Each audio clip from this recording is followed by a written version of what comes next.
আউযুবিল্লাহি মিনাশ শাইতানির রাজিম।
শরীফুল ভাই, মানে নেট একটু প্রবলেম করতেছে। ওকে, আমরা লাইভ স্টার্ট করি। আউযুবিল্লাহি মিনাশ শাইতানির রাজিম। বিসমিল্লাহির রহমানির রহিম। সম্মানিত দর্শক, আশা করি আপনারা সবাই ভালো আছেন। আমরা প্রতিদিন ইসলামের বিভিন্ন বিষয় ও সৃষ্টিকর্তা যে মহান আল্লাহ এই বিষয় নিয়ে নানা ধরনের আলোচনা করে থাকি। ইসলাম, নাস্তিকতা এই বিষয়গুলো আমাদের আলোচনার মূল টপিক হয়ে থাকে। তো আজকেও সেরকম টপিক নিয়ে আমরা এখানে উপস্থাপন আহ, করতে চেষ্টা করব। ইনশাআল্লাহ আমরা এটা করতে চেষ্টা করব। আপনারা সাথে থাকবেন এবং আমাদের লাইভে যুক্ত হয়ে আপনাদের সুবিজ্ঞ সুবিবেচনাপূর্ণ মতামত প্রদান করবেন। আজকে আমাদের সাথে আলোচনা করবেন আব্দুল হাকিম ভাই। তার একটা বিশেষ প্রেজেন্টেশনের মাধ্যমে তিনি আমাদের উপস্থাপন করবেন এবং আল কোরআনে আল্লাহ তাআলার যেই বিষয় এবং ইউনিভার্সের একটা হলোগ্রাফিক রূপ বা রূপরেখা আমরা আজকের লাইভে দেখব এবং মহাবিশ্বের সাথে সৃষ্টিকর্তার একটা অবিচ্ছেদ্য সম্পর্ক আজকে আমরা এই লাইভে দেখবো আশা করি। তো আমাদের আলোচক আব্দুল হাকিম ভাইকে আমরা এই মুহূর্তে লাইভে সূচনা তার প্রেজেন্টেশন সহ সবকিছু সূচনা করার জন্য অনুরোধ করছি। আউযুবিল্লাহি মিনাশ শাইতানির রাজিম। বিসমিল্লাহির রহমানির রহিম। ধন্যবাদ শাহরিয়ার পলক ভাই। আচ্ছা, আজকে আমরা যে বিষয় নিয়ে উপস্থাপন করতে যাচ্ছি সেটা খুবই গুরুত্বপূর্ণ। যে পবিত্র আল কোরআন কেবল মহান আল্লাহ তাআলারই বাণী। তো এই ক্যাটাগরির যে বিষয়টা, তো আমরা চেষ্টা করব পবিত্র কোরআন থেকে পবিত্র কোরআনের যে সায়েন্টিফিক এটা সায়েন্টিফিক যে আমাদের যে ভার্স গুলো আছে, যে আয়াতগুলো আছে, সেগুলা আমরা চেষ্টা করব আধুনিক বিজ্ঞানের সাথে আমরা যে আধুনিক বিজ্ঞানের যে রিভিল গুলো করছে, যে আধুনিক বিজ্ঞান কিন্তু যতই আধুনিক হচ্ছে কিন্তু এই ততই আমাদের এই পবিত্র কোরআন কিন্তু ততই সেটা যৌবন প্রাপ্ত হচ্ছে। এবং যৌবন প্রাপ্ত বলতে আপনার পবিত্র কোরআন কি হচ্ছে, সেটা দিন দিন সেটা আরো তার লুকায়িত সত্যটা প্রকাশ হচ্ছে। তো আমরা চেষ্টা করব সেটা প্রকাশ করার জন্য, কারণ পবিত্র যে গ্রন্থ এটা এটা যে একমাত্র সৃষ্টিকর্তার এই বাণী, সেটা হচ্ছে তার প্রমাণ।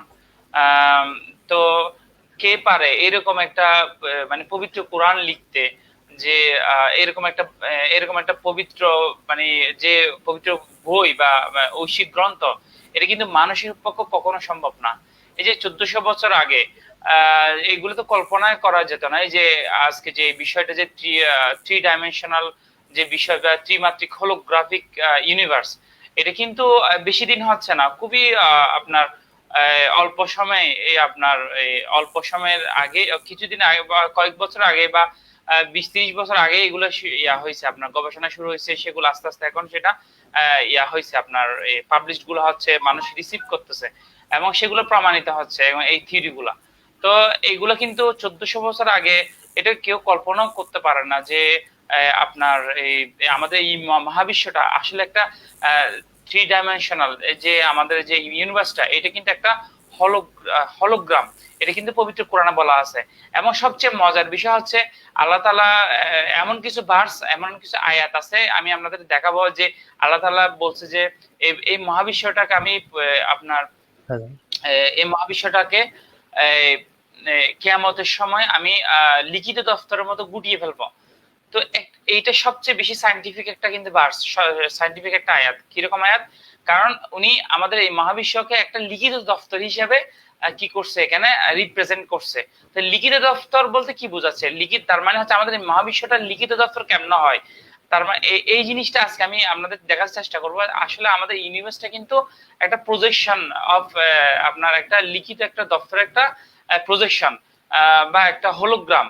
তো সেই আল্লাহ তাআলা কিন্তু সমস্ত মহাবিশ্বটাকে কি করবে না, ইয়া করবে না, গুটিয়ে ফেলবে না। উনি জাস্ট বলছে কি আমি লিখিত দপ্তরের মতো গুটিয়ে ফেলবো। জিনিসটা কত সাইন্টিফিক দেখেন, সেই জিনিসটা আমি আপনাদেরকে দেখাবো।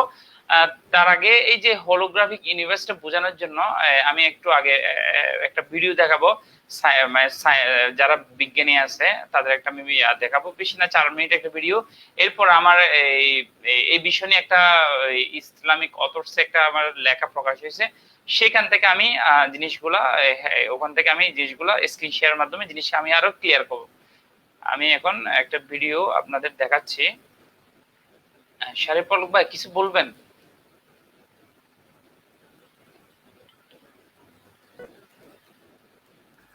আপনি আপনার উপস্থাপনটা কমপ্লিট করেন, আমরা আপনার প্রেজেন্টেশন দেখার জন্য চেষ্টা করছি।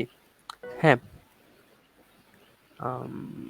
উন্মুক্ত আজকে নেট মনে বসে একটু আছে। প্রবলেম। আমার কি ইন্টারনেট সমস্যা? না না, শোনা যাচ্ছে। আমার মনে হয় আমারটা সমস্যা নেই। না না, আপনার সাউন্ড ক্লিয়ার আছে। আমি আসলে বেশ উৎসুক আজকের এই নতুন টপিক নিয়ে, হলোগ্রাফিক যে বিষয়টা আপনি এখানে উপস্থাপন করতে যাচ্ছেন। সো আপনি আপনার আলোচনাটা কমপ্লিট করবেন আজকে। We normally don't think about the world that we live in. It simply exists, and we believe our perception of it represents. ভিডিওটা একটু এটা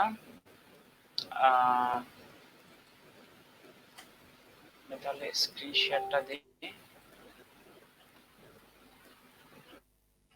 We normally don't think about the world that আচ্ছা, আমি একটু screen শেয়ারটা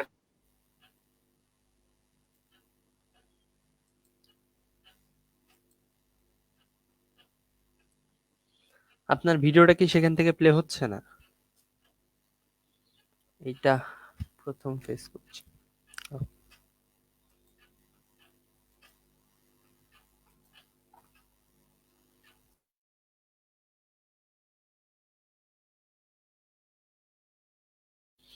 আব্দুল হাকিম ভাই, আপনার ভিডিওটা এখানে দেখা যাচ্ছে না। Hello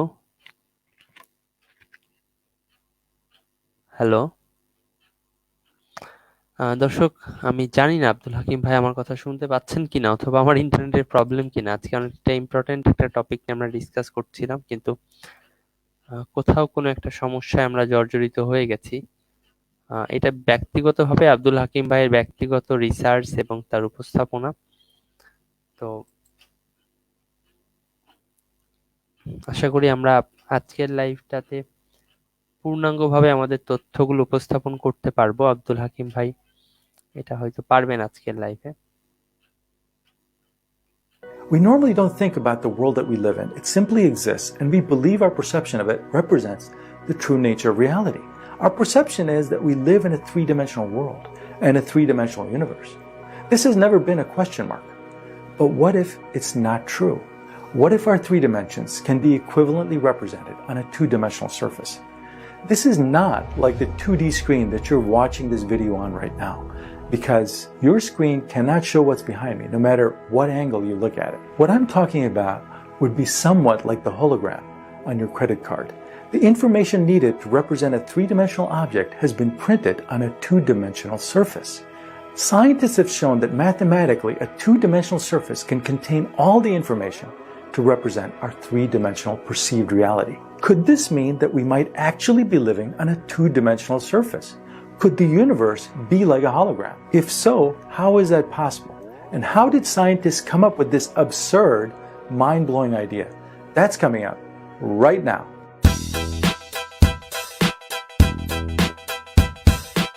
To understand the idea of the holographic universe, we have to start with two things: a black hole and Stephen Hawking. The late Stephen Hawking is one of the most famous physicists in the last 50 years and probably needs no introduction. A black hole is an object with so much gravity that even light cannot escape it. Near a black hole, there's something called the event horizon. This is the point beyond which light is stuck. It cannot escape the gravity. Space itself is falling inside the black hole at the speed of light. A photon at the edge of the event horizon would be like a speedboat at the edge of a waterfall. The water is like space. If it's above the edge, it can speed away. If it's below the edge, it's doomed to go down into the abyss. The event horizon of a black hole forms a sphere around the black hole. It's like the surface of doom. Beyond this event horizon, space is being swallowed up by the black hole faster than the speed of light. And since nothing in the space of our universe can move faster than the speed of light, nothing can escape it. We don't really know much about what happens inside the black hole. It's like everything falling leaves our universe and ends up somewhere else, gone forever. Stephen Hawking showed that other weird stuff happens at the event horizon. In 1981, he proposed that this event horizon may be breaking one of the fundamental rules of physics, and that is conservation of information. He showed that things that fall into a black hole seemingly disappear from this universe forever. That is, information is destroyed. This is the information paradox. Now, you may say that anyone can destroy information. You can take a hard drive, smash it into bits, and burn the bits. You can burn a book. Doesn't that destroy information? Not exactly. You see, the information is still available in the universe. Every molecule that you destroyed and all the energy that you created by burning it is still in this universe. Our universe is closed so that matter and energy still exists. If we had the right quantum tools to recapture all the energy and matter and atomic interactions from the burning process, we could theoretically put all that information back together again.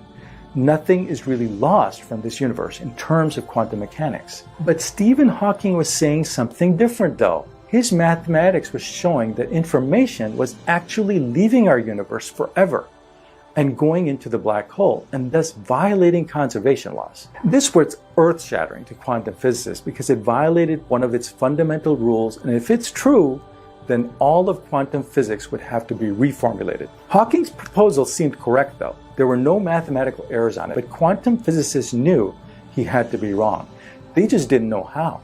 Two such physicists that were shocked by Hawking's paper were Gerard 't Hooft and Leonard Susskind. These two guys proposed a solution to the information paradox, and in 1997, Argentinian physicist Juan Maldacena, one of the most brilliant minds in physics today, put it in very precise mathematical terms.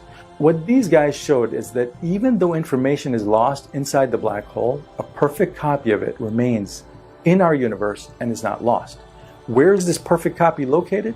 It is located on the surface of the event horizon. In other words, a perfect copy remains on the two-dimensional surface of the black hole, something like a hologram. This is the holographic principle. This is a property of quantum theory which resolves the black hole information paradox. And now this concept of information being preserved on the surface has become mainstream in physics. How do scientists come up with crazy concepts like this in the first place? This is where you have to understand that physicists don't work in a vacuum. Usually breakthrough theories are derived from prior work done by other brilliant scientists.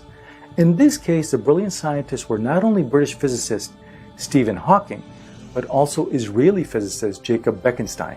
In 1972, Bekenstein derived an equation that showed the maximum amount of entropy that any volume of space can have. Information theory shows that this equation also holds true for information as well, and represents the total amount of quantum information that can be held in any volume of space. When you look at this equation, do you notice anything interesting? What you'll notice is that this equation does not include volume, only the surface area. This goes against what seems intuitive to us, and that is when you add something to a volume, you should increase the volume. But what this shows is that the amount of entropy or information in any given volume is related to the surface area of the volume, not the volume itself. That's a pretty surprising result. This equation acted as inspiration for scientists like 't Hooft, Susskind, and Maldacena to find further truths about the universe. And what they found is that mathematically, Hawking was right in that information is lost in the black hole, but it is not lost from our universe.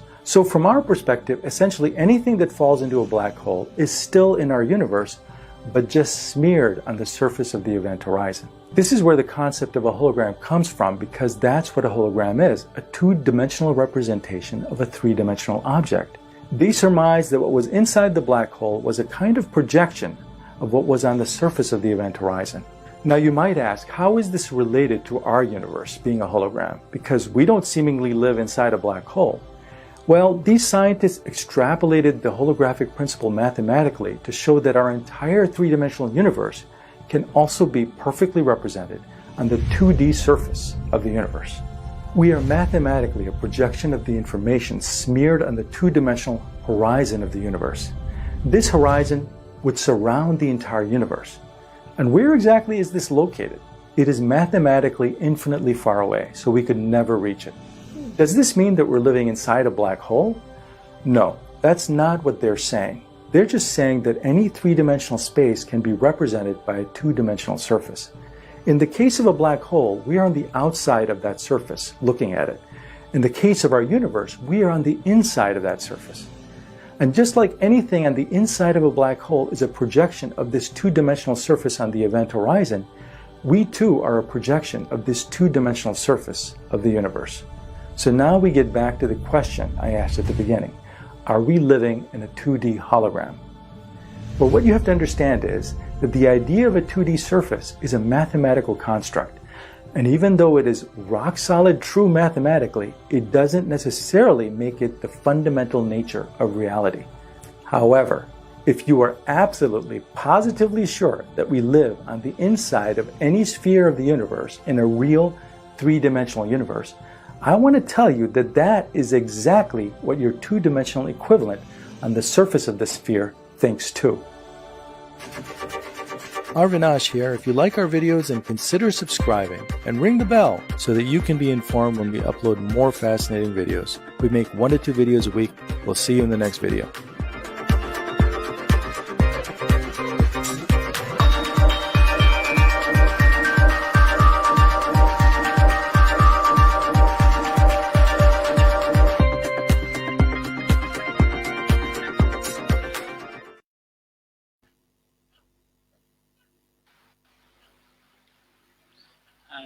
ধন্যবাদ।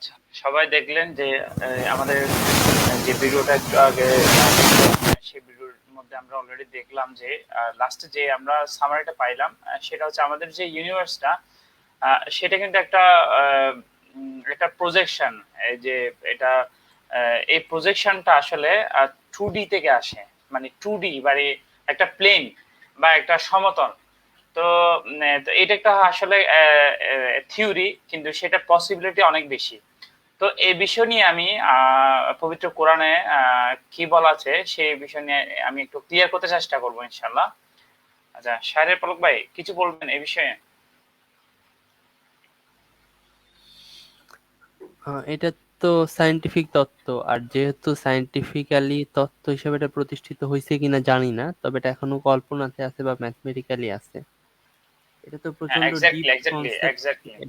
এটা তো এটা মানে এখানে theoretically যেটা বোঝাতে চাইছে সেটা আমি একটু ক্লিয়ার করি, দর্শকদেরকে আমি ক্লিয়ার করি যে আমাদের বডি, আমাদের শরীর যেটা আপনি দেখছেন সেটা অ্যাকচুয়ালি একটা one types of information, and আমাদের ফুল বডিটা এই টাইপের একটা ইনফরমেশন। এবং এই ইনফরমেশন যখন আমরা মানে যেমন কম্পিউটারের মধ্যে ইনফরমেশন আছে, সেই ইনফরমেশন গুলো আমি দেখছি, কম্পিউটারের মধ্যে যেসব ইনফরমেশন আছে সেগুলো তো 2D, কিন্তু আমরা তো সেগুলোকে 3D মনে করছি। একটা বাড়ি আছে, একটা গাছ আছে, একটা সূর্য আছে, কম্পিউটারের ভিতর তো আমাদের দেখতে 3D এর মতোই লাগছে। সো তার অর্থ কি, কম্পিউটার কিন্তু 2D, কিন্তু 2 ডাইমেনশনালে আমরা 3D জিনিস দেখছি। সো আমাদের বডি ইউনিভার্স যদি একটা ইনফরমেশন হয়, সো ইনফরমেশন যদি 2 ডাইমেনশনাল হয়, তারপরেও আমরা সেই 2 ডাইমেনশনাল ইনফরমেশনটাকে আমরা 3D আকারে দেখতে পারি বা 3D এর মতো করে দেখতে পারি। এটা অ্যাকচুয়ালি বা আমাদের যে দৈর্ঘ্য প্রস্থ, মানে আমাদের যে ম্যাস বা ওজন অথবা অন্য কোনো কনসেপ্টটা দিয়ে এই থিওরিটা প্রতিষ্ঠিত না। এটা মেইনলি প্রতিষ্ঠিত ইনফরমেশন থেকে, যে আমরা যা কিছু দেখছি, যা কিছু ফিল করছি, what is happening, all is some types of information. সবগুলোই কোনো না কোনো ইনফরমেশন। সো এই ইনফরমেশন গুলো যদি 2D আকারে কোথাও রাখা যায়, সেটা ম্যাথস হতে পারে, এনার্জি হতে পারে, পার্টিকেল হতে পারে। সো 2D সে বিষয়টাই আমরা 3Dর মতো করে অনুভব করব। ইটস লুক লাইক 3D, কিন্তু জাস্ট যেহেতু all is some types of information, so আমরা 2D তেও আমরা 3D জিনিস দেখছি, মানে আমরা 2Dর মধ্যে আছি, কিন্তু আমরা যেহেতু এখানে 3D বিষয়গুলো অনুভব করছি। এখানে অনেকে প্রশ্ন করবেন ম্যাথস, তারপরে হচ্ছে যতগুলো শক্তি, এইগুলো কি? তাইলে এইগুলো এক একটা ইনফরমেশন। এই এই বিষয়গুলো আমরা ফিল করি, সবগুলো এক একটা information. It's can be possible and আচ্ছা দিস শাহরুখ থিওরি। পলক ভাই, হ্যাঁ, আমি কি শাহরুখ ভুল পলক টুল ভাই, বললাম হাকিম ভাই? আপনি যদি হ্যাঁ একটু ঠিক সংশোধন বলছেন। করে দিন। আমার মনে হয় আমার ওই বিষয়টা উপস্থাপনার পরে মনে হয় জিনিসটা আপনি অল ওভার ইয়াটা করলে মনে হয় ভালো হবে। আরো কিছু বিষয় আপনার বাকি আছে, সেজন্য আমি হ্যাঁ হ্যাঁ, অবশ্যই সরি আপনি শেষ করেন। আমি, হ্যাঁ হ্যাঁ আমি আমি শেষ করতে অপেক্ষা যাচ্ছিলাম আর করছি। কি। আচ্ছা হ্যাঁ, ধন্যবাদ। আমি তাহলে স্ক্রিন শেয়ার দিচ্ছি। আমার যে লেখাটা, সেই লেখাটা আমি দেখাবো আপনাদের। আমাদের ইসলামিক অথর্সে আমার লেখা একটা পাবলিশ হয়েছে, সেটা দেখা যাচ্ছে। হুম হুম, শারের পলক ভাই দেখা দেখা যাচ্ছে। যাচ্ছে? হ্যাঁ হ্যাঁ, হ্যাঁ দেখা যাচ্ছে। আচ্ছা আচ্ছা হ্যাঁ। তো আমি এখানে যে ইয়াটা টাইটেলটা দিচ্ছি সেটা হচ্ছে আল্লাহ তাআলার লিখিত দফতর ও ত্রিমাত্রিক হলোগ্রাফিক মহাবিশ্ব। তো আমি এখানে কিন্তু আল্লাহ তাআলার লিখিত দফতর কেন বললাম সেটা একটু পরে বুঝতে পারবেন। আর ত্রিমাত্রিক হলোগ্রাফিক মহাবিশ্ব অলরেডি সেটা একটু আগে আপনারা জেনেছেন যে আমাদের ইউনিভার্সটা কিন্তু একটা looks like A three D holographic একটা ইয়া আপনার ইউনিভার্স এটা। তো সেটা আমি পবিত্র কোরআনে কি বলা আছে সেটা একটু আমি করব। তো এটা মোটামুটি একটা সামারি, যে আল্লাহ তাআলার লিখিত দফতর ও বস্তুগত তথ্য সোর্স টু ইউনিভার্স, এটা কিন্তু পবিত্র কোরআনে বলা আছে। ওয়ান কাইন্ড অফ এক্সপ্লেনেশন, এটা কিন্তু বলা আছে। তারপর দৃশ্যমান বস্তুগত মহাবিশ্ব যে আমরা এটা দেখতেছি, সেটা হচ্ছে 3D ইউনিভার্স। তো এখন এই বিষয় নিয়ে আপনার পবিত্র কোরআনে কিন্তু খুব সুন্দর একটা তথ্য দিয়ে দিছে আল্লাহ তাআলা, যে তো মহাবিশ্বের সার্বভৌমত্বের একমাত্র অধিকারী ও পরম করুণাময় আল্লাহ তাআলার পবিত্র বাক্য দিয়ে শুরু হোক। আচ্ছা, আউযুবিল্লাহি মিনাশ শাইতানির রাজিম, বিসমিল্লাহির রহমানির রহিম। এটা হচ্ছে পবিত্র কোরআনের আয়াত। এই যে এটা পবিত্র কোরআনের সূরা আল আম্বিয়া। তো সূরা আল আম্বিয়া, আম্বিয়া এই আপনার 21 নাম্বার আয়াতে আছে, 103 নাম্বার আয়াত এটা। এখানে কি বলা আছে দেখেন, সেদিন আমি আকাশকে গুটিয়ে ফেলবো। একটু আপনারা খেয়াল করেন কথাটা, যে আল্লাহ তাআলার কথাটা, সেদিন আমি আকাশকে গুটিয়ে ফেলবো। যেভাবে গুটানো হয় লিখিত দফতর, লিখিত দফতর গুটানোর মতো করে আল্লাহ তাআলা আকাশকে গুটিয়ে ফেলবেন। আকাশ বলতে আমরা উপরে যা দেখতেছি সবগুলো তো আকাশ, যে আপনার গ্যালাক্সি থেকে শুরু করে এভরিথিং, এগুলো তো আপনার চন্দ্র সূর্য সবগুলা। এগুলো কিভাবে গুটিয়ে ফেলবেন? লিখিত দফতর। তার মানে উনি তো একটা দফতর লিখছেন, বা আমাদের ইউনিভার্সটা ডিজাইন করছেন। হ্যাঁ, এই ইউনিভার্সের ডিজাইনটা কিন্তু উনি গুটিয়ে ফেলবেন। তার মানে উনি জাস্ট ডিজাইন যেটা আছে সেটা দফতরটা উনি জাস্ট গুটিয়ে ফেলবেন। তার মানে জিনিসটা উনি একদম সম্পূর্ণ ওগুলো গোটানোর দরকার নাই, যে জাস্ট উনি লিখিত দফতরটা গুটিয়ে ফেললে দেখবেন যে আপনি অটোমেটিক সবগুলা কি হয়ে যায়, ইউনিভার্সটা চুপসে যাবে এবং সেটা অলরেডি গুটানো হয়ে যাবে। তো আল্লাহ তাআলা সেরকম একটা তথ্য এখানে দিয়েছেন। তো যেভাবে আমি সৃষ্টির সূচনা করেছিলাম সেভাবে আমি পুনরায় সৃষ্টি করব। ও এখানে আরেকটা কথা আমি বলি, আপনি পবিত্র কোরআনে বিভিন্ন জায়গায় দেখবেন যে আপনার আল্লাহ তাআলা পবিত্র কোরআনে বলছে যে কিয়ামতের সময় আপনার ইয়াটা আপনার যেগুলা নক্ষত্র আছে, স্টার গুলো আছে, সেগুলো কিন্তু খসে পড়বে। খসে পড়ার অর্থ কিন্তু এখানে আসে, যে খসে পড়ার অর্থটা কি, সেটা এখান থেকে আপনারা ধারণা পাবেন। খসে পড়া মানে সেটা কি পড়ে যাবে? না, এটা কিন্তু গ্র্যাভিটির মতো পড়ে যাবে না। সেটা কিন্তু অটোমেটিক, সেটা এক্সিস্টেন্স যেটা আছে, অস্তিত্ব, সেটা কিন্তু কি হয়ে যাবে, বিলীন হয়ে যাবে। তো কিভাবে বিলীন হবে? আল্লাহ তাআলা যখন ওনার লিখিত দপ্তর যখন উনি টান দিবে, তখন অটোমেটিক যতগুলো আপনি ক্রিয়েশন দেখতেছেন সবগুলো কি হয়ে যাবে, ভ্যানিশ হয়ে যাবে অটোমেটিক। সেটা একদম খসে পড়া, মানে এখানে নাস্তিকরা বলবে যে এখানে কোনো গ্র্যাভিটি কাজ করে যে এটা খসে পড়ে যাবে, সে তো নাস্তিকরা তো বুঝতেছে না আল্লাহ তাআলা কি বোঝাতে চেয়েছেন। সে এই জিনিসটা বোঝানোর জন্য কিন্তু বর্তমানে আপনার এই যে মডার্ন সায়েন্সটা খুব দরকার। তো এখানে প্রতিশ্রুতি পালন আমার কর্তব্য, আমি এটা পালন করবই। আচ্ছা, তো এখানে আচ্ছা আমি এটা ব্যাখ্যা করতে চেষ্টা করছি। তো দেখেন এখানে এখানে লিখিত দফতর কথাটি খুব সুন্দর মনে হলেও আসলে এর মধ্যে অসাধারণ এক আধুনিক বিজ্ঞানের এক অসাধারণ তথ্য লুকিয়ে রয়েছে, যেটা আপনার 1450 বছর পূর্বে মরুর প্রান্তের কোনো মানুষের পক্ষে এটি চিন্তা করাটাও কখনো সম্ভব হতে পারে না। আমাদের স্বাভাবিক জীবনে লিখিত দফতর অর্থ কোনো অফিসিয়াল যে কোনো কার্যক্রম পরিচালনা করার জন্য সকল প্রকার দাপ্তরিক রেকর্ড বা আইন কপি সংরক্ষিত রাখা হয়। আমরা আগে বুঝতে হবে আল্লাহ তাআলা যেটা কেন করছে যে লিখিত দফতর, আগে এই জিনিসটা উনার ল্যাঙ্গুয়েজটা আমাদের বুঝতে হবে। আল্লাহ তাআলা যে কথা বলছে, আমরা লিখিত দফতর বলতে কি বুঝি? লিখিত দফতর বলতে আমরা বুঝি যে সকল প্রকার দাপ্তরিক রেকর্ড বা আইনের কপি সংরক্ষিত থাকে, যে অফিসিয়াল যে কাগজপত্রগুলো আছে ওখানে কিন্তু আপনার যেখান থেকে পরিচালনা হয়, ধরেন জেলা প্রশাসকের কার্যকলাপ, প্রধানমন্ত্রীর কার্যালয় ও সচিবালয়ের কার্যালয়, ওখানে দেখবেন যে আপনি যতগুলো কপি আছে সবগুলো কিন্তু বেশিরভাগ হচ্ছে দেশটা কিভাবে চলবে তার আইনের কপি, সেটা কিভাবে চলবে সে এবং তার রেকর্ড গুলা এবং সমস্ত দেশের রেকর্ড গুলো যেভাবে থাকে ঠিক তদ্রুপ আল্লাহ তাআলা আমাদের ইউনিভার্সের যে রেকর্ড এটা কিন্তু আল্লাহ তাআলা কিন্তু রাখছে।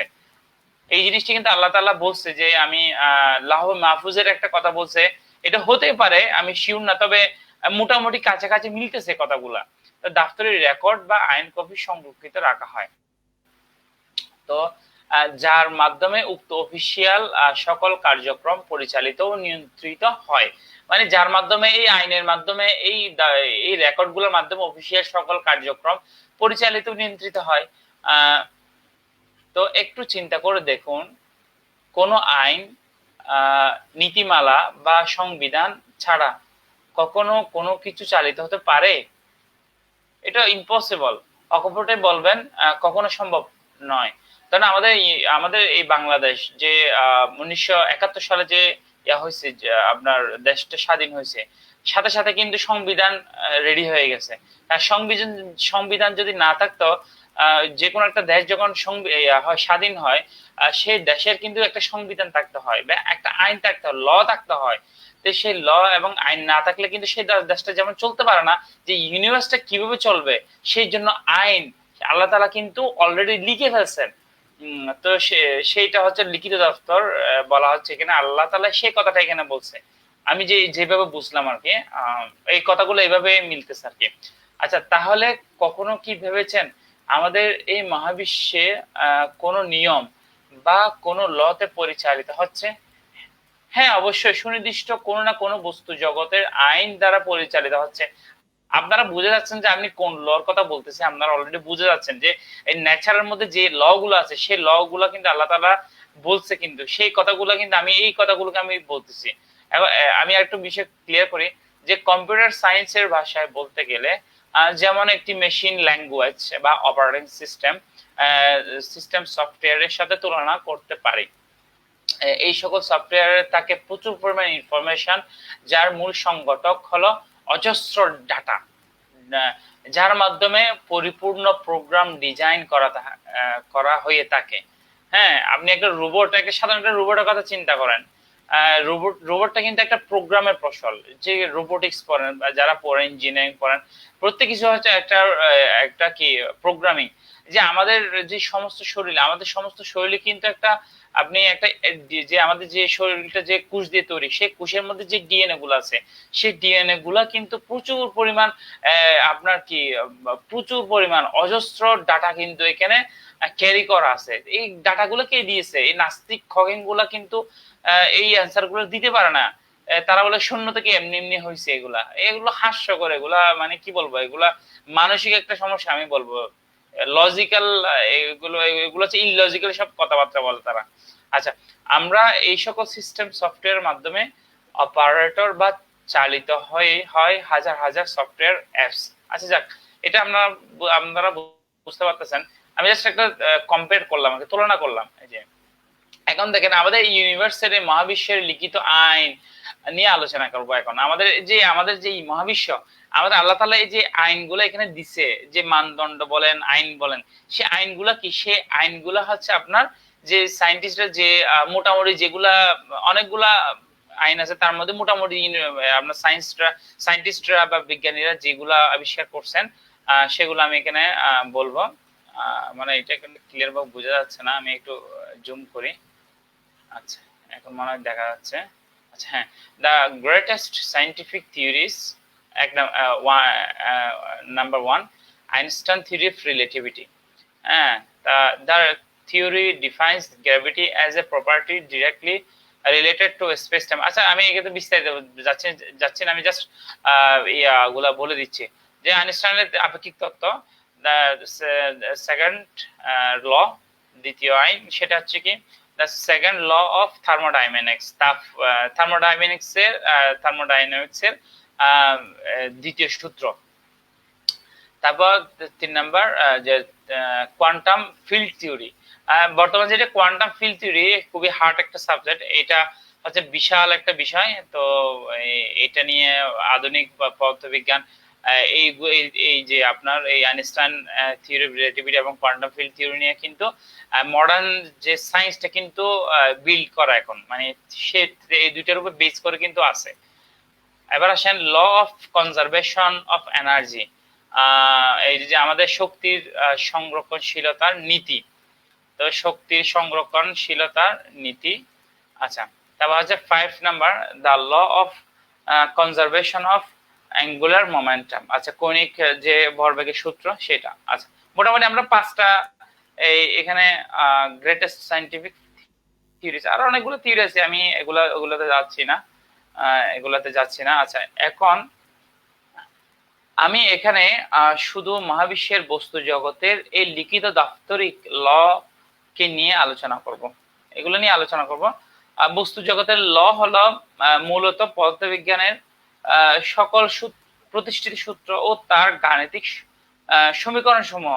এটা আপনারা বুঝতে পারতেছেন, এই যে মডার্ন ফিজিক্সে অনেকগুলো ল এখানে দেখা যাচ্ছে, আপনার থিওরি অফ রিলেটিভিটির অনেকগুলো সূত্র, প্লাঙ্কের সূত্র, আনসার আপনার অনিশ্চিতের সূত্র দেখতেছেন আপনারা। এই অনেকগুলো যারা সায়েন্স ব্যাকগ্রাউন্ড এরা আপনারা এটা বুঝতে পারবেন। আমাদের এইটা লেকচার গুলো বুঝতে আপনাদের একদম পিএইচডি কত করা লাগবে না, মোটামুটি আপনারা বুঝবেন এগুলা। আচ্ছা, এখন আসি মূল আলোচনায়। হলোগ্রাফিক প্রিন্সিপাল হচ্ছে আধুনিক পদার্থবিজ্ঞানের একটি যুগান্তকারী একটা তত্ত্ব। It is just a theory. হ্যাঁ, তো এটা থিওরি। আপনি যদি বলেন এটার প্র্যাকটিক্যাল, দেখেন এখন কিন্তু 3D অ্যানিমেশন, 3D প্রিন্টার, এগুলো কিন্তু অলরেডি আপনার বিজ্ঞানে কিন্তু আপনি এগুলো টেকনোলজিতে চলে আসছে। আপনি কি 3D যে জিনিসটা, এটা কিন্তু অলরেডি চলে আসছে। আপনি একদম আপনার হুবহু আপনার মতো একজন মানুষ, আপনার মতো ক্লোনিং করে 3D একটা মানুষ ইয়া হচ্ছে আর কি, এটা ভিজুয়ালাইজ করা যাচ্ছে, তবে অ্যাকুরেট না, করা যাচ্ছে। আরেকটা তত্ত্ব আছে, আরেকটা তত্ত্ব বলবো, সেটা হচ্ছে আপনার ইয়া লেটেস্ট একটা তত্ত্ব আছে, থিওরি আছে, যেটা একদম এটাকে বলা হয় আপনার টেলিপোর্টেশন। আপনারা যারা শোনেন নাই যে এই যে টেলিপোর্টেশন, এটা একদম একজন মানুষ এখান থেকে চাইলে সে অনেক দূরে গিয়ে হুবহু আপনি সেটা ট্রান্সফার হয়ে চলে যেতে পারবেন। আপনি বিভিন্ন মুভিতে দেখবেন যে হুট করে একজন মানুষ একটা মেশিনের মধ্যে ঢুকলো, সে হুট করে আবার অন্য জায়গায় চলে গেল। এটাকে বলা হয় টেলিপোর্টেশন। এটা নিয়ে এটা থিওরিটিক্যালি পসিবল, সেটা প্র্যাকটিক্যালি ওরা ট্রাই করতেছে, এখনো পসিবল না, এটা অনেকে ট্রাই করতেছে। ওদিকে যাচ্ছি না, ওইটা নিয়ে আমি অন্য সময় আলোচনা করব, এটা আমাদের বিষয়বস্তুর সাথে তেমন রিলেভেন্ট না। আচ্ছা, তো এখন যাদের হাতে এই তত্ত্ব প্রতিষ্ঠিত হয়েছে তাদের পরিচিতি আমি দিব।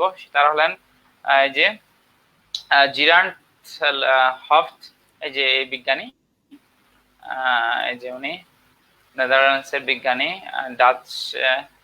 তারপর উনি কোয়ান্টাম ফিল্ড থিওরি নিয়ে এক্সপিরিয়েন্সড, কোয়ান্টাম গ্র্যাভিটি, এগুলো আর কি এখানে আপনারা দেখতেছেন। হোলোগ্রাফিক প্রিন্সিপাল, লাস্টে যে হোলোগ্রাফিক প্রিন্সিপাল। আচ্ছা, এই যে মাস্টার মাইন্ড যিনি, যে লিনার্ড সাসকিট, ওনার আমি একজন আসলে খুব ভক্ত, যে ওনার খুব ধারণ করে উনি লেকচার গুলো, আমার খুব ভালো লাগে। উনি এখন আছে ইউনাইটেড স্টেটে আছেন, আপনার সিটি কলেজ নিউ ইয়র্কে আছেন, কর্নেল ইউনিভার্সিটিতে। আচ্ছা, তো আচ্ছা, ওনারা হচ্ছে মেইন আপনার প্রতিষ্ঠাতা, এই যে হোলোগ্রাফিক প্রিন্সিপালের প্রতিষ্ঠাতা। আচ্ছা, তো হোলোগ্রাফিক প্রিন্সিপালের মূল সারাংশটা, আমরা যে বস্তুগত মহাবিশ্ব দেখতেছি, যেমন গ্রহ উপগ্রহ, সুপারনোভা, এগুলো প্রায় হলো ত্রিমাত্রিক অ্যানিমেশনের ফসল। তাদের থিওরি হচ্ছে এটা, হ্যাঁ, ইট ইজ পসিবল, যেখানে বলা আছে যে হোলোগ্রাফিক প্রিন্সিপাল, এই প্রিন্সিপাল কি বলে, যে one of the most cutting edge theory in theoretical physics, the holographic principle states that all of the information which make up our 3D reality plus time. আচ্ছা, এখানে একটা কথা বলেন, এখানে প্লাস টাইম কেন বলছে, কারণ হচ্ছে আমাদের টাইমটা সবসময় ধনাত্মক দিকে চলে। এটা আপনার এই আবার কোয়ান্টাম ফিল্ডে কিন্তু নেগেটিভ টাইম আছে, আমি ওদিকে যাচ্ছি না। এটা প্লাস টাইম, প্লাস টাইম হচ্ছে সাধারণত আমরা টাইমটা সবসময় ধনাত্মক হয়, is contained in 2D surface on its boundaries. আচ্ছা, so universe is consequence hologram or simulation. আচ্ছা, সিমুলেশন হচ্ছে বাস্তবতা, এটা একটা বাস্তব, যে হলোগ্রাম এটাকে বাস্তবের রূপ দিতে পারে, possible. That means essentially everything you see experience is a illusion.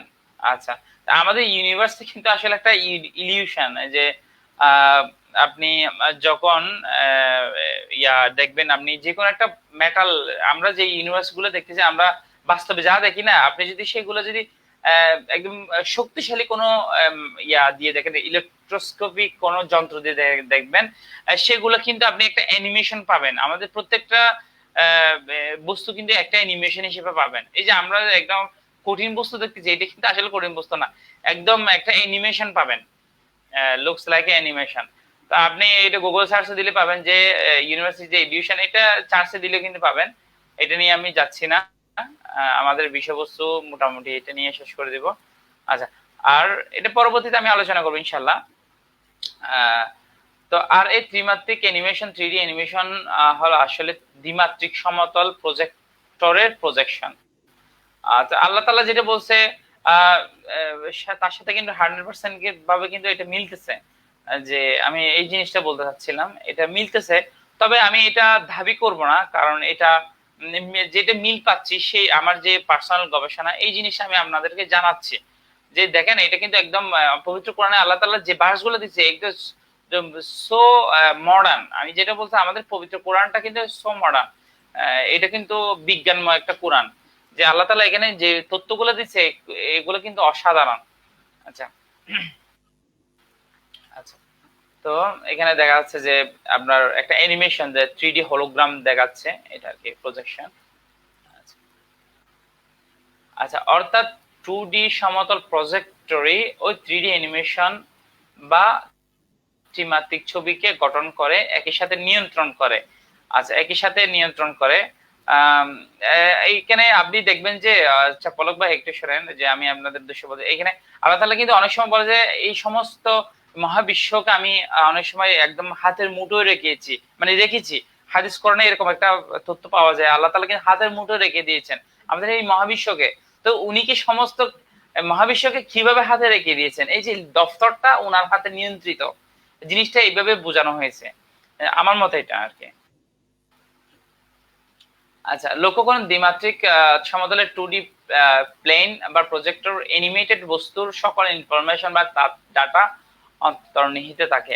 আচ্ছা, দ্য 2D ইউনিভার্স, এটা হচ্ছে 3D ইউনিভার্স আমরা যেটা দেখতেছি, এটা আর কি। আচ্ছা, এখন দেখেন আরো মজার কিছু বিষয় আমি তথ্য দিই এখানে। আমাদের প্রেজেন্টেশন প্রায় শেষের পথে, প্রেজেন্টেশন শেষের পথে। আচ্ছা, আমার কথা শোনা যাচ্ছে ইয়া ভাই, পলক ভাই? হ্যাঁ হ্যাঁ, আপনার কথা শোনা যাচ্ছে, বলেন আপনি শেষ। আচ্ছা আচ্ছা। হ্যাঁ, আরো ধন্যবাদ ভাই। তথ্য উপস্থাপন করেন। আচ্ছা, তো এখন দেখেন মজার বিষয় হচ্ছে এই যে আমরা 2D ইউনিভার্স, ইউনিভার্স প্লেন, এখন আমাদের ইউনিভার্সে যে প্লেনটা, আমরা যদি একটা প্লেন কল্পনা করি, একটা সমতল কল্পনা করি, অর প্রজেক্টর, এই যে ইনফরমেশন, ডাটা বা ইনস্ট্রাকশন সেট থাকে, তা হুবহু আমাদের দৃশ্যমান বস্তু জগতেও থাকে। আচ্ছা, এখন আরো তথ্য দিই। প্রত্যেক পদার্থের সুনির্দিষ্ট ইনফরমেশন সেট থাকে, যা ব্ল্যাক হোলে পতিত হলে ধ্বংস হয় না। তো এখন দেখেন কোন বস্তু যদি ব্ল্যাক হোলে কি হয়, পতিত হয়, সেটা কিন্তু এইটা কিন্তু ইনফরমেশনটা কি হয় না, ধ্বংস হয়ে যায় না। সেটা কিন্তু তথ্যগুলো কিন্তু সেখানে কিন্তু সারফেসে থেকে থেকে থাকে। এইটা নিয়ে কিন্তু স্টিফেন ডব্লিউ হকিং কিন্তু এটা নিয়ে গবেষণা করছে, এবং সেখান থেকে কিন্তু আপনার এই এই আপনার এই যে হলোগ্রাফিক প্রিন্সিপালের উৎপত্তি হয়েছে। এটা আপনারা অলরেডি প্রথমে যে আমি ভিডিওটা দেখাইছি না, সেখানে আপনারা দেখছেন অলরেডি, যে আমাদের একজন সায়েন্টিস্ট উনি এটা ক্লিয়ার ভাবে বুঝিয়ে দিয়েছে যখন দিচ্ছিল আর কি। এখন দেখেন, যদিও বস্তুটি ফিজিক্যাল বডি বা বস্তুগত সত্তা একেবারে ধ্বংস হয়ে যায়, আহ, যদিও এটা ফিজিক্যাল বডি ধ্বংস হয়ে যেতে পারে, কিন্তু আহ, কিন্তু ইনফরমেশন গুলো তো থেকে যায়। আচ্ছা, কি অবাক লাগতেছে? হ্যাঁ, এটা সত্য। অর্থাৎ আমাদের মহাবিশ্বের প্রত্যেক বস্তু কণার অস্তিত্ব নিয়ন্ত্রণ কোনো না কোনো এক তথ্য ভান্ডার বা ইনফরমেশন সোর্স থেকে আসছে, ও সুচারুভাবে নিয়ন্ত্রিত হচ্ছে, সুনিয়ন্ত্রিত হচ্ছে। আর এই তথ্য ভান্ডার বা ইনফরমেশন সোর্স দ্বিমাত্রিক তথা টু প্লেন বা প্রজেক্টর লিখিত বা কোডেড অবস্থায় রয়েছে, যার মাধ্যমে এই মহাবিশ্ব অপারেটেড হচ্ছে, ও পদার্থের নিজ অস্তিত্ব টিকিয়ে আছে। আমরা যে অস্তিত্ব আছে, এক্সিস্ট আছি, এটা কিন্তু আল্লাহ তাআলার দয়ায় আমরা এই এক্সিস্টেন্সে আমরা অস্তিত্বে আছি। এটা কিন্তু আল্লাহ তাআলার দয়ায় কিন্তু আমরা আছি। আল্লাহ তাআলা কিন্তু মুহূর্তের মধ্যে যদি যেটা চায় সেটা কিন্তু পারবেন। হ্যাঁ, এইটাই হলো মহান আল্লাহ তাআলার লিখিত দফতর, আর যেখান থেকে আমাদের এই মহাবিশ্ব নিয়ন্ত্রিত হচ্ছে বস্তুগত অস্তিত্ব টিকিয়ে রাখার জন্য। আচ্ছা, তো এটা হচ্ছে আল্লাহ তাআলার লিখিত দফতর ও বস্তুগত তথ্য সোর্স টু ইউনিভার্স। আচ্ছা আচ্ছা, এখন আমি আপনাদের একটা প্রশ্ন কিছু জাগতে পারে, সেই প্রশ্ন নিয়ে আমি একটু পড়া আসতেছি। আমি আরো একটু কিছু কথা বলি যে আল্লাহ তাআলা এরকম কিছু তথ্য দিয়েছে যে আল্লাহ তাআলা বলছে যে আমি মহাবিশ্বের মধ্যে যত কিছু ঘটবে, যত কিছু আছে, যত তথ্য আছে, বেশিরভাগ কিন্তু আল্লাহ তাআলা লাহে মাহফুজে কিন্তু এটা মানে সবগুলো লিখে ফেলছে। যে আল্লাহ তাআলা প্রথমে কি সৃষ্টি করছে, যে সৃষ্টি যখন করছে উনি কিন্তু প্রথমে কলম সৃষ্টি করছে, এবং সেই কলমকে কি করছে, আদেশ দিছে তুমি লিখো। উনি কিন্তু লিখতে ছিল যে আপনার মহাবিশ্বের যত কিছু ঘটবে, যত কিছু তথ্য, এই তথ্যগুলো কিন্তু আল্লাহ তাআলা ডিজাইন করছে। সেই তথ্যগুলো কিন্তু লাহে মাহফুজে আছে। আর তবে আমি শিওর না, তবে আমার যেটা ধারণা সেটা হচ্ছে আপনার লাহ মাহফুজে কিন্তু সব তথ্যগুলো এন্ট্রি করা আছে, এবং এই লাহ মাহফুজে সব তথ্যগুলো কিন্তু আল্লাহ তাআলার নিয়ন্ত্রণের মধ্যে রয়েছে, এবং সেটা আল্লাহ তাআলার হাতের মধ্যে, কুদরতি হাতের মধ্যে এটা রয়েছে। এখন প্রশ্ন করতে পারেন যে এই যে আমাদের নাস্তিক খগেন যেগুলো আছে, বুদ্ধি প্রতিবন্ধী অন্ধ যে দার্শনিক গুলো আছে, খগেনদের দার্শনিক, যে আরজালি মাতব্বর হতে শুরু করে আরো আছে, তারা বলে যে হ্যাঁ, সবগুলো যদি আল্লাহ তাআলা নিয়ন্ত্রণ করে, তাহলে আমাদেরকে তো আল্লাহ তাআলা নিয়ন্ত্রণ করতেছে, তাহলে সবগুলো দুষ্ত্রুটিও আল্লাহ তাআলার উনার। নাউজুবিল্লাহ, এটা কখনো সম্ভব না। এখানে একটা কথা বলে নি, আমরা আমাদের যে ফিজিক্যাল বডিটা, এই ফিজিক্যাল বডি কিন্তু আপনার, হ্যাঁ, এটা একটা প্রজেকশন। তার অ্যান্সারটা আমি এখানে দিচ্ছি। তবে এখানে একটা বিষয় ক্লিয়ার করে, এই তার অ্যান্সারটা আমি এখানে দিচ্ছি, দেখেন। তবে এখানে একটা বিষয় ক্লিয়ার করতে হবে যে মহাবিশ্বের প্রত্যেক অবস্তুগত সত্তা রয়েছে, অবস্তুগত নন ম্যাটেরিয়ালিস্ট, যেগুলো আমরা সরাসরি কি করতে পারি না, আমরা আজ করতে পারি না, যেগুলা নন ম্যাটেরিয়ালিস্ট, সাধারণত যেগুলা পর্যবেক্ষণ করা যায় না সাধারণত, যেমন ধরেন মানুষের আত্মা, মন, কনসাসনেস প্রবৃত্তি, অদৃশ্য মেটাফিজিক্যাল বস্তু। এটা মেটাফিজিক্যাল বস্তু আমাদের মধ্যে যেগুলো আছে, বস্তুসমূহ কিন্তু এই হলোগ্রাফিক প্রিন্সিপালের আওতায় পড়বে না, এটা পসিবল না। কারণ আপনি যে সায়েন্টিস্টরা যে ম্যাথমেটিক্যাল ইকুয়েশন গুলো করছে সেখানে কিন্তু মেটাফিজিক্যাল কোনো বস্তু কিন্তু কি করে নাই, ডিজাইন করে না, বা এইগুলা কিন্তু ওখানে তথ্যগুলো এন্ট্রি করে নাই, সেগুলো কিন্তু ডিল করে না। এই হলোগ্রাফিক প্রিন্সিপাল কিন্তু আপনার এই যে মেটাফিজিক্যাল যে বস্তুগুলো আছে, মানুষের আত্মা, কনসাসনেস, এই বিষয়গুলো কিন্তু মন, যেগুলো কিন্তু করা যায় না, সেগুলো কিন্তু হলোগ্রাফিক প্রিন্সিপাল কিন্তু আওতায় পড়বে না। অর্থাৎ মানুষের মন ইনফরমেশন সোর্স দ্বিমাত্রিক তথা 2D প্লেন বা প্রজেক্টর দ্বারা নিয়ন্ত্রিত হবে না, কারণ এগুলো মেটাফিজিক্যাল অবস্থাগত বিষয়, আর এটা সম্পূর্ণ মানুষের নিয়ন্ত্রণাধীন। তো সেজন্য আল্লাহ তাআলা বলছে যে আল্লাহ তাআলা কিন্তু আমাদেরকে স্বাধীনতা দিছে, যে আমাদের কাজ করার যে স্বাধীনতা সেগুলো কিন্তু দিছে। আপনি এটা বলতে পারবেন না যে আল্লাহ তাআলা ওই মানে একটা পুতুলকে যেমনে নাচায় তেমন নাচতেছে, এরকম না। আমাদের বিষয়গুলো কিন্তু এরকম না। আমি এই জিনিসটা কিন্তু আপনাদের ক্লিয়ার করতেছি যে আহ একটা পুতুলকে যেমনে নাচায় তেমনে নাচতেছে। তো আমরা হচ্ছে পুতুল, মানে সৃষ্টিকর্তা আমাদের পুতুল মতো নাচাচ্ছে। তো আমরা দুষ করলেও মানে আমরা করতেছি, মানে আল্লাহ তাআলার মাধ্যমে হচ্ছে, ভালো গুলো করলে আল্লাহ তাআলার কারণে হচ্ছে, এরকম না, জিনিসটা এরকম না। এই আমাদের আত্মার আমরা যে কাজগুলো করতেছি সেগুলা কিন্তু আপনার আমাদের মধ্যে সেই শক্তিগুলো দিয়েছে। আপনি একটা জিনিস চিন্তা করেন, সবগুলো কিন্তু আমাদের নিয়ন্ত্রণের মধ্যে দেয় নাই। জাস্ট আমাদের নিয়ন্ত্রণের মধ্যে যেগুলো দিয়েছে সেগুলো হচ্ছে আমাদের বডির মধ্যে, সবগুলো কিন্তু আমাদের নিয়ন্ত্রণে নাই। যেগুলা কিছু জিনিস নিয়ন্ত্রণে দিয়েছে, কিছু জিনিস নিয়ন্ত্রণে দেয় নাই। তো আমি যে যেগুলো কাজ করতে পারবো, যেগুলো নিয়ন্ত্রণ করতে পারবে, সেই নিয়ন্ত্রণগুলোর স্বাধীনতা কিন্তু আপনাকে দিছে, ঠিক আছে। কিন্তু ধরেন আমার শরীরের মধ্যে কি হচ্ছে, পাম্প হচ্ছে, বা আমার শরীরের মধ্যে এখানে কি হচ্ছে, আপনার আমি খাবারগুলো খাইছেন, সেই খাবারগুলো কি হচ্ছে আপনার, সেগুলো ডাইজেস্ট হচ্ছে। ডাইজেস্ট গুলো কিন্তু আপনি নিয়ন্ত্রণ করতেছেন। আপনি যখন ঘুমান তখন ডাইজেস্ট গুলো কে করায় বলেন তো? আপনি যখন যে আমরা এখন বসে আছি, আমাদের শরীরের মধ্যে যতগুলো লক্ষ লক্ষ কি হচ্ছে আপনার এই হচ্ছে আপনার রাসায়নিক বিক্রিয়া হচ্ছে। রাসায়নিক বিক্রিয়াগুলো কি আপনার নিয়ন্ত্রণে আছে? নিয়ন্ত্রণে নাই। আপনার নিয়ন্ত্রণে কি আছে? আপনি একটা কাজ করতে পারবেন, কিছু জিনিস করতে পারবেন, কিছু জিনিস করতে পারবেন না। হ্যাঁ, এই জিনিসটা তো, যেগুলি নিয়ন্ত্রণ করতে পারবেন, তো আল্লাহ তাআলা এই নিয়ন্ত্রণগুলো আপনাকে কেন দিয়েছে? জাস্ট আপনাকে পরীক্ষা করার জন্য। তো সেজন্য বলবো, আপনারা এটা বলবেন না যে আল্লাহ তাআলা যেটা বলবে সে আহ আল্লাহ তাআলা আপনাদেরকে যেটা বলবে সেটা কিন্তু আল্লাহ তাআলা আপনাকে নিয়ন্ত্রণ করতে বলতেছে সেরকম না। আল্লাহ তাআলা আপনাকে স্বাধীনতা দিছে। আল্লাহ তাআলা আপনাকে মত প্রকাশের স্বাধীনতা দিছে। আপনাকে ফিল্ড গুলো ছেড়ে দিছে যে আপনি কাজ করো, যে কে কর্ম উত্তম। হ্যাঁ, আপনাকে একদম ভালো খারাপ সেগুলো সম্পূর্ণ আপনার নিজের ইচ্ছাধীন।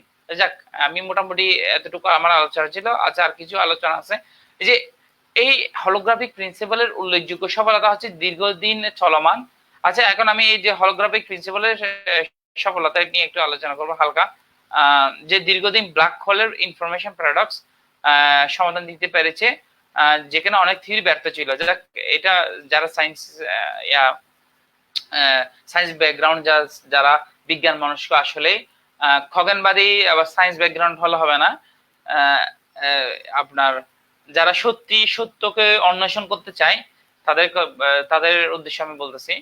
আচ্ছা, পরিশেষে আপনাদের বোঝার হয়তো অবকাশ নেই যে আল্লাহ তাআলা মূলত ওনার যে মহাবিশ্বের লিখিত দফতরের কথা বলা হচ্ছে, সেটা হচ্ছে ইনফরমেশন সোর্স, দ্বিমাত্রিক তথা 2D প্লেন বা প্রজেক্টর অফ ইউনিভার্স। আজ আমাদের বিজ্ঞানের প্রমাণের সাক্ষ্য দিল। আর সেজন্য পবিত্র কোরআনে বলছেন যে তিনি কিয়ামতের দিন এই মহাবিশ্ব তথা আকাশমণ্ডলীকে ওই ইনফরমেশন সোর্স, দ্বিমাত্রিক তথা 2D প্লেন প্রজেক্টর ইউনিভার্স বা লিখিত দফতর যেটাকে বলতেছে, এটাকে গুটিয়ে ফেলার কথা বলছে। আর এটা যখন গুটিয়ে ফেলবেন, অটোমেটিক আপনি দেখবেন যে সমস্ত চন্দ্র, গ্রহ, নক্ষত্র সবগুলো কষে পড়ে যাবে। অটোমেটিক সেটা তার অস্তিত্ব ভ্যানিশ হয়ে যাবে। এবং সেগুলো ধ্বংস হয়ে যাবে। আর যেগুলা গুটিয়ে ফেললে আচ্ছা, যেটি গুটিয়ে ফেললে দৃশ্যমান বস্তুগত জগৎ অকপটে গুটিয়ে বা ধ্বংস হয়ে যাবে। আচ্ছা, এরকম হাজারো অতি আধুনিক বিজ্ঞানের ইঙ্গিত পবিত্র কোরআনে আল্লাহ তাআলা দিয়েছেন। ইনশাআল্লাহ সেই সকল রহস্য বিজ্ঞানের মাধ্যমে উন্মোচিত হবে। ধন্যবাদ সবাইকে। ধন্যবাদ আমাদের দর্শক বৃন্দ এবং শারীর পলক ভাইকে। আচ্ছা, হ্যাঁ, শারীর পলক ভাই, আমার প্রেজেন্টেশন শেষ। আপনি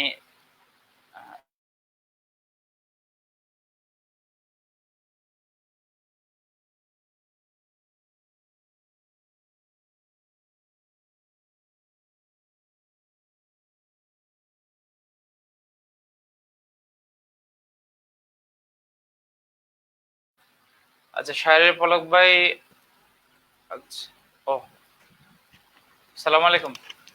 হ্যাঁ ভাই, ওয়ালাইকুম আসসালাম। আমরা হ্যাঁ, এই আমার পর্যন্ত দেখছিলাম। প্রেজেন্টেশন শেষ। আপনি হ্যাঁ আচ্ছা, হ্যাঁ, আমার প্রেজেন্টেশন প্রেজেন্টেশনে শেষ। আপনি জি, আমি এখানে বেশ কিছু বিষয় বলি। সেটা হচ্ছে যে আল কোরআনের যে ভার্স গুলো আছে সেগুলো মানে এমন ভার্স যেটা মাঝে মাঝে বর্তমান সায়েন্সের সাথে কন্ট্রাডিকশন করবে। এটা এরকম অসংখ্য ভার্স থাকতে পারে, অথবা এমন ভার্স থাকতে পারে যে ভার্স গুলো আমরা কখনো বুঝতেও পারছি না, বা এটার এক্সপ্লেনেশন দেওয়াটা অনেকটা কঠিন, অথবা আমরা যেটা চিন্তা করছি আমাদের চিন্তার বাইরেও অনেকটা এক্সপ্লেনেশন বহন করে।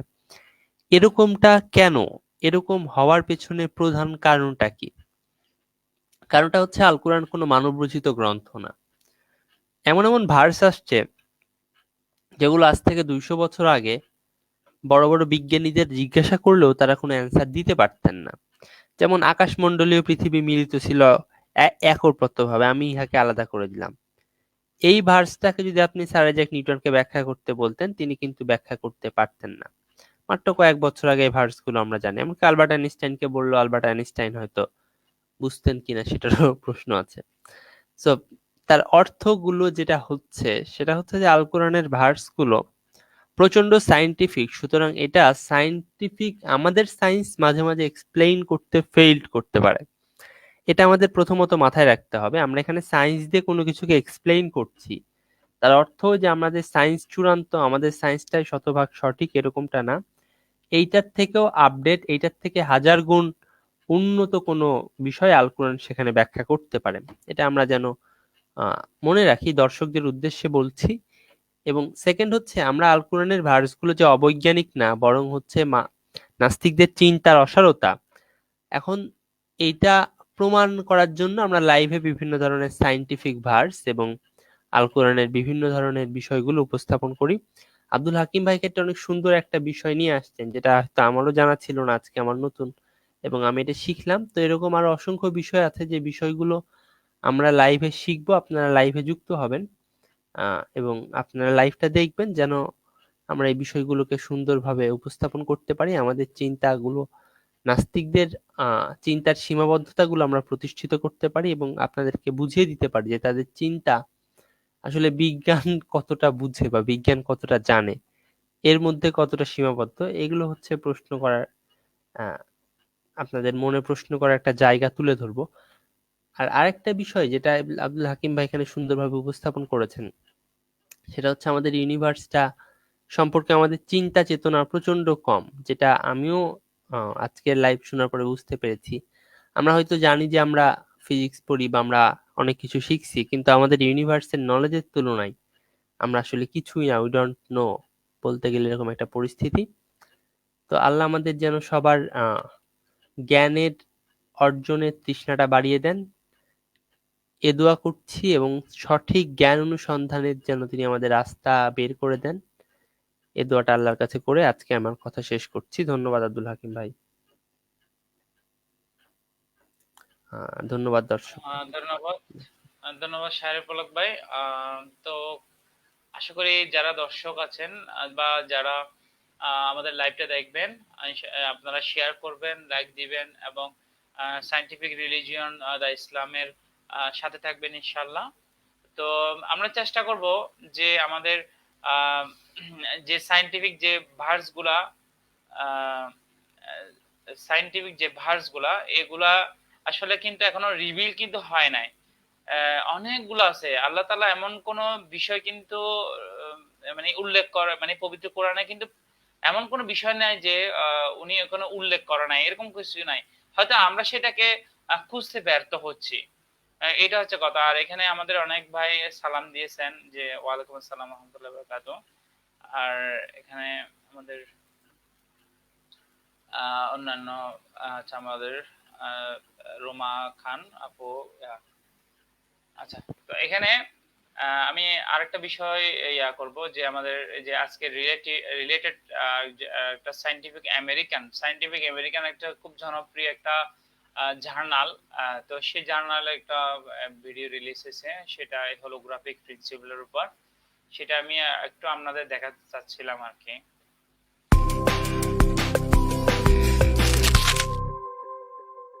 Scientific American's Instant Egghead. I'm Michael Moyer. Is it possible for an electron to be two places at once? Or for a cat to be both alive and dead at the same time? According to quantum mechanics, both scenarios are possible. And at the heart of this conceptual dilemma lies the wave function.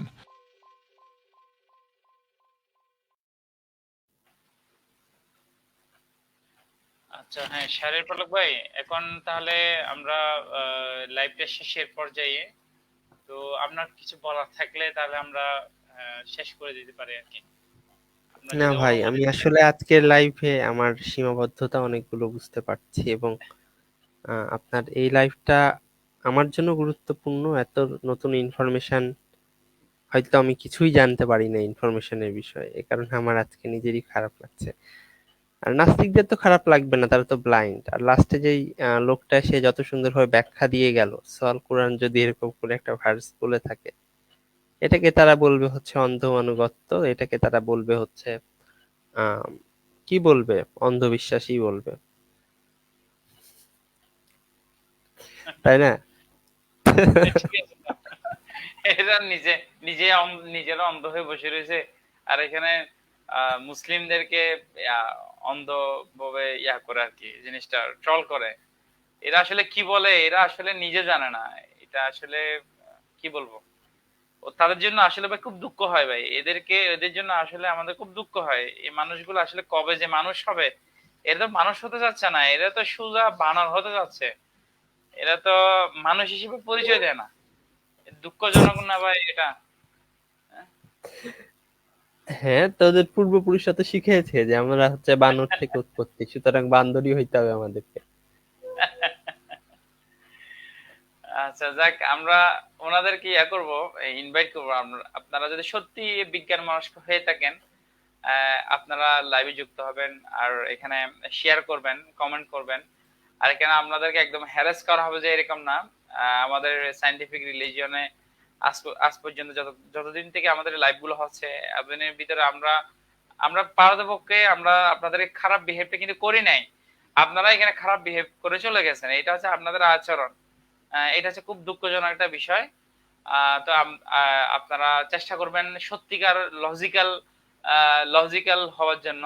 আর সবগুলো আবার নিজেরাই ফ্যালাসির মধ্যে থাকেন, আর আপনারা আবার আমাদেরকে logical fallacy বলে উড়িয়ে দেন।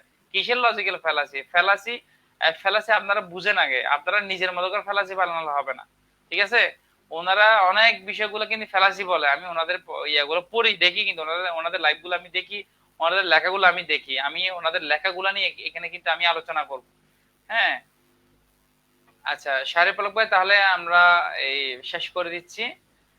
ধন্যবাদ আপনাকে আসলে, হ্যাঁ, এটা করা, এই যে আপনি এখানে আসছেন, মডারেট করছেন, খুব খুশি হলাম। এর পরবর্তী লাইভ আমরা চেষ্টা করব প্রতিদিন একটা একটা লাইভ রাখার জন্য চেষ্টা করবো ইনশাআল্লাহ। কি বলেন শাহরি পলক ভাই? জি, ইনশাল্লাহ আমরা প্রতিদিন একটা করে লাইভ করার চেষ্টা করব। আর আপনারা হয়তো নতুন নতুন চিন্তার জায়গা, বড় বড় জায়গা এখান থেকে খুঁজে পাবেন, আশা করি। আচ্ছা আচ্ছা, সবাইকে সালাম। আসসালামু আলাইকুম ওয়া রাহমাতুল্লাহি ওয়া বারাকাতুহু।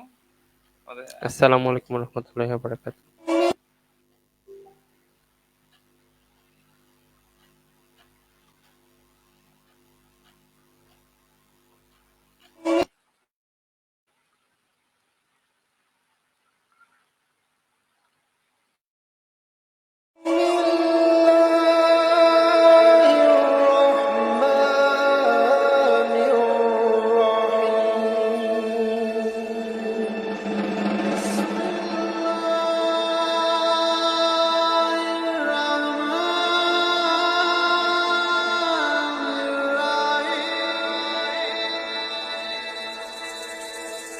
بسم الله الرحمن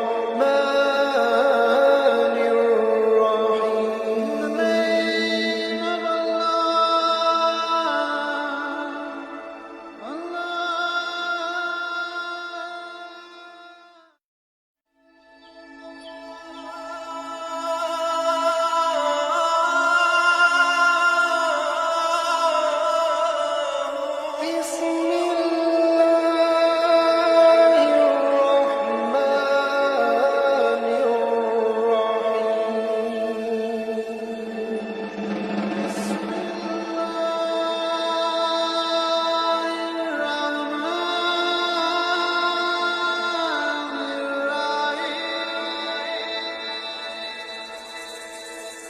بسم الله